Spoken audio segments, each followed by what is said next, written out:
how criminals use it as well. That's honestly, we use it exactly how criminals use it. Like when we assess an organization, we want it to be as real world as possible.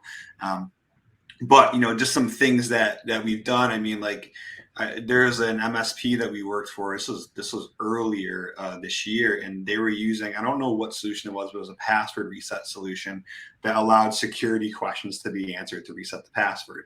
So we found someone that worked there. They were young. They were just out of college, 22 years old, and typically fresh out of college students. They're really big on social media platforms. I don't even know half the platforms they use now. Like I always like to think I know. They say like VSCO and all this crazy stuff. Like I don't know. New stuff pops up all the time. So we go on there and we're looking around, and I'm like, all right, well, let me see what her questions are to reset her password. And I was like, what's the name of your favorite sports team? And like, what's the name of your dog? And within like 15 minutes, I was on her Instagram, and I found a picture of her with her dog dressed up in an Alabama jersey.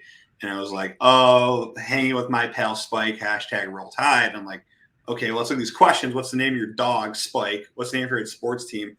Alabama, right? And just like that, I was able to reset a password.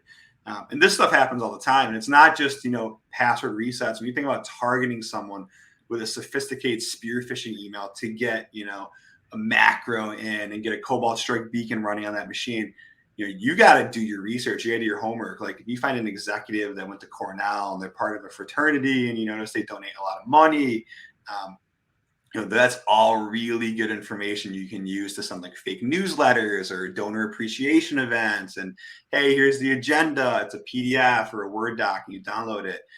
That's exactly how attackers are using it. And even especially like with the social media related phishing, we're seeing this more and more and more. Like, I mean, I'm part of a bunch of different Facebook groups just on my interests, and it's amazing to me how many people are scamming people, like just straight up scamming them out of money, getting PayPal based on like, oh, I see you're selling this and you're from this town, I'm from this town too.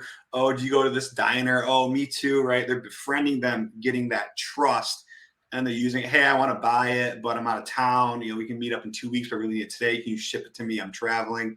This stuff happens all the time.